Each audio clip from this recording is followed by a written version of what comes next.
today's video, I have yet again some more awesome things that I have found as I've slowly scoured all the antique stores within the greater San Antonio area here. It is something I haven't done since I've lived here, and I just kind of found an interest in it and an interest in finding really cool gems and marrying them with my existing decor. So today I'm going to show you what I found and how I'm incorporating it into my existing decor. And so if that interests you, please stick around. I would love to have you subscribe and stay here with me, and let's get into this. I will link below in the description box the last antique haul that I did because I found some really great pieces, so that I'll put it in a card here and link it below for you to check out as well. But I'm gonna start off with this. So I believe I got this at the Bandera, I think it's called Western Trails Antique Mall. It's in Bandera, Texas, and it is an egg crate. And I've seen quite a few of these, but this particular one is in excellent condition, and I am a huge fan of this tone of wood. So it has a lid that actually comes off here.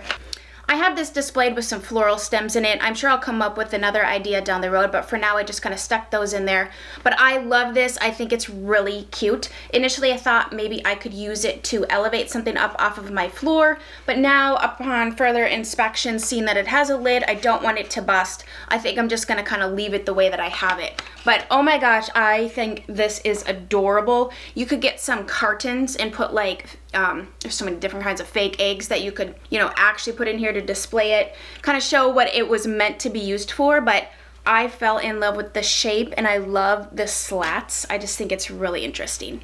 I have a running list in the back of my mind of things that I would like to accumulate while going out to these antique stores, and I almost feel like you need a little bit of a list because you can very much get overwhelmed. Maybe that's why I keep going back, because I'll go with one thing that I'm looking for, and I don't know about you, but when you have something in your mind that you're looking for, sometimes it's hard to find it, or because you're looking for something, you glaze over or miss other things that you would have loved to take home.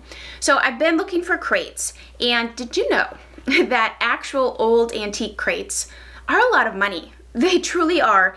And so I found this smaller like box, if you will, and the price was a lot more affordable. I mean, we're talking over $100, $150 for like a really old crate. It was like crazy. But I found this one, and it says Funk and Wagnalls Company, New York. I love the lettering on this. I love that, once again, that kind of mid-tone brown. It says from the Literary Digest in New York. And it's not exactly a crate, it's more of like this cute old wooden box. But the way that I have it displayed is turning it upside down to kind of elevate some lanterns off of my floor. And I love to look for pieces like this that, you know, there could be function. I'm really drawn to this mid-tone brown, especially now that I've painted all of my dark furniture pieces light. I think that this tone complements that really well, and going forward in the future I would like to mix in some wood tones along with the whites that I really enjoy in my house. I just love how bright and light it is. My husband's like, have you forgotten that you're in the military and that you're gonna have to move all these things? I'm like, you know what, honestly, yes. I have, because we've been here for a while. This is the longest we've lived anywhere for now, and so it's like, yes, you get kind of sidetracked with all the fun that you're having, and then you're like, oh yeah, we have to move. So the last kind of furniture piece, if you will, and I do not believe this is an antique at all, however, it probably weighs like 20 pounds. It's obviously some sort of treated lumber because it's very heavy, is this old, like, I'm using it as like a decor piece, or you could use it as a bench or a step stool. But I loved the color of it. It's kind of this gray blue. I mean, it originally, as you can see, was dark wood and someone just painted it. It was kind of like a shabby chic kind of look. It was in the antique store, but a lot of the antique stores that I go to are more like malls where everybody has different like cubbies or booths, and so you can kind of bring in a mix of new and old. And I personally really like that because that's kind of my house, is new pieces with now, you know, I've always had some older things, but now I've really went out and sought after older pieces that can marry well with my existing things. So this is kind of a multi-purpose product, but I just thought it was really pretty. So sitting on top of that little bench, I found the cutest maple syrup jug. I'm trying to remember where I found this at. I cannot remember which store, but I've seen a few of these, but once again, this one is in particularly decent shape. I love the little bit of rusting on it, but I also like that it's not overkill, it's not totally a lost cause.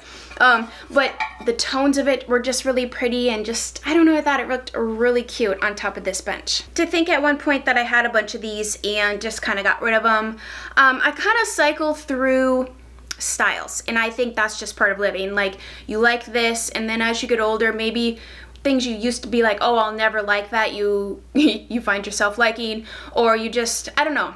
I used to have a bunch of doilies, I guess, but now I picked up a couple more. I wish I had never gotten rid of them, but I found a few of these. I love this one. It's just very, I don't know, I feel like this one has a little bit more of like a current feel to it. It's a more substantial knit. That perhaps could be it, the fact that it's more, feels like cotton. So I got that. And then this one's very similar, but a little bit more of a fine knit.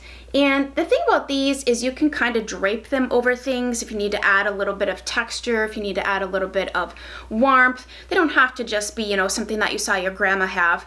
I've really gotten back into things like this and can appreciate even handmade ones, because back in the day I used to do a lot more knitting. I've put that on the back burner. I have projects just sitting there waiting for me to get interested again. I literally leave them out displayed, so I have to walk past them and, you know, eventually sit down and do them. But this is a lot of work, and I can actually appreciate this, the amount of work that goes into this, and so picked up a couple of those. So my daughter and I went to an area that has a few antique stores this last weekend, and we had a great time. It was kind of an impromptu thing. I was hemming and hawing over it, and I was like, oh, you know, they're open, and I don't want to miss an opportunity, because it's like, the thing about going to these antique stores is that it's the thrill of the hunt, but it's also FOMO.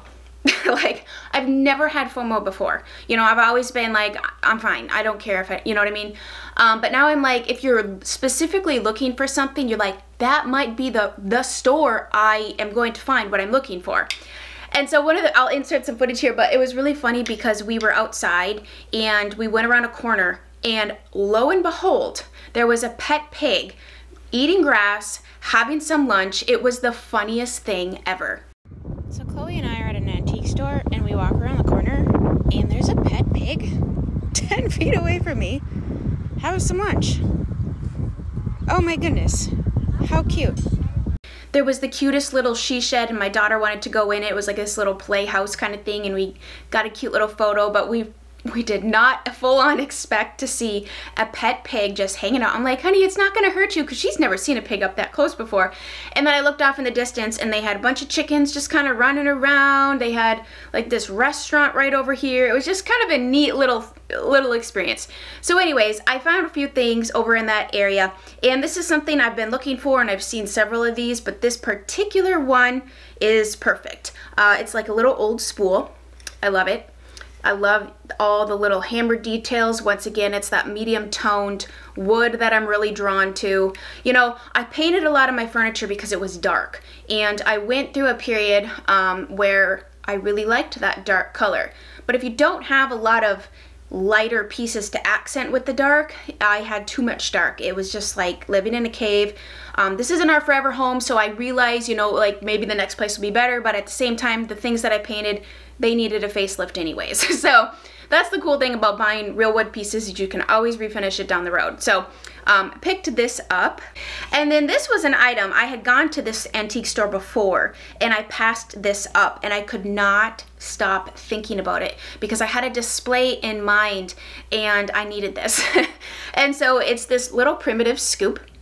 I'm also a big fan of the primitive style. I love pit berries. I like things that look really old and simplistic. I love woods like this that just look like hand carved. Now, I don't know for sure if this is indeed an old scoop or if it's just made to look that way. I don't really care. I just love the look and the style of it. It is adorable. So how I have that wood scoop displayed with the doily in my berry picking basket that I had shown you a few videos back at a different antique place, it's just turned out to be such a cute little centerpiece on my kitchen island. I love that little berry picking basket. It is just adorable. And the last thing I have to show you is something that was another thing I've had in the back of my mind. And with this particular piece, I have future plans for it, but in the meantime, I'm just having it sitting out as is. And so my husband and I were able to have a date day together. This happened again, yes. It was very exciting. We went up to Bulverde, Texas, which is just north of San Antonio, and we went to this place called the Vintage Barn.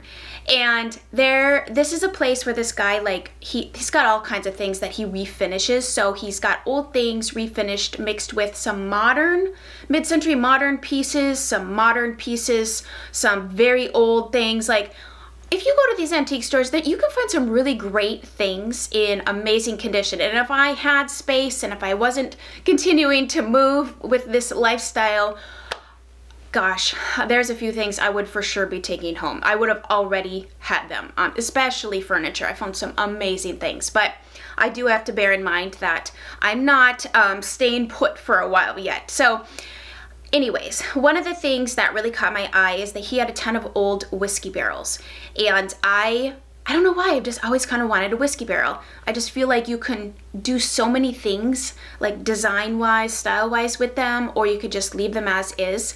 But I found one that he had kind of fixed up and refinished. He said, well, I got a ton out back if you want, you know, they were much cheaper, but I don't know. Sometimes I'm on board with doing it myself, and other times I'm like, you know what, I'm just gonna pay you a little labor cost and save me the time, and all I gotta do is bring it home and set her up. And so I got this old whiskey barrel, and this one I was really drawn to because the top of it still has the labeling from where it's from. And my husband looked it up, and I believe that this company, it's a whiskey barrel company, is in North Carolina. So another reason why I'm loving all these antiques is the story of the items, where they came from, how they got here, because I don't live in North Carolina. And so I loved this one. I love the wood grain top. Some of the other ones did not have that intact, and I've seen many other whiskey barrels, but I really loved and was drawn to the fact that this one had the label still intact. And so that's where I'm talking about the thrill of the hunt, because I passed up many. And that's where the FOMO comes in, because if you don't buy it and then you check all these other places and you go back, it could be gone. And it's like exciting but disappointing at the same time. But I love this, and one of my ideas that I think I might do down the road is I'd love to use this for a base as a table in like a man cave, or like a second living space if we ever have that. So, you know, we can play cards at it, we can have snacks at it, you know, my kids have people over. I just thought that that would be a very neat, fun way to use something old and repurpose it into something practical and useful for now. And that is everything that I have to share with you. I have been having so much fun going to these stores and kind of showing you how I'm incorporating them into my home, pieces that I found that I've kind of cleaned up a little bit, or, you know, it's really amazing how you can take something that is old and mix it with really any kind of style that you have. Whatever you use in your home, there are so many ways that you can incorporate it and make it look new again. And I love the idea of restoration. I love the idea of making something old and making it new. It just is really exciting to me, and I love to see the transformation of, you know, something that just kind of neglected in a corner in a store, and how it matches beautifully in your home. I hope you guys enjoyed today's video. I'm probably going to be doing some more shopping and some more sharing of this, because right now this is what I'm really excited about. And at this point my channel's kind of turned into whatever Chelsea's currently excited about is the kind of videos that I'm making. And I think I'm just going to stick with this because this is what's working for me, and it gets me excited to share things with you that I'm currently passionate about, whether it's just sitting down and having a conversation about something, or we're talking about makeup or an outfit. Speaking of outfits, this is a new sweatshirt if you care. I just picked it up at Costco. It was like $10. I couldn't pass it up because it's a sweatshirt that has pockets. Like, come on now. Perfect. So thank you guys so much for watching. I love this precious time that we have together. I hope you enjoyed today's video, and stay tuned for much more of these types of videos. I hope you guys have nothing short of a fabulous day, and we'll chat again soon. Bye guys.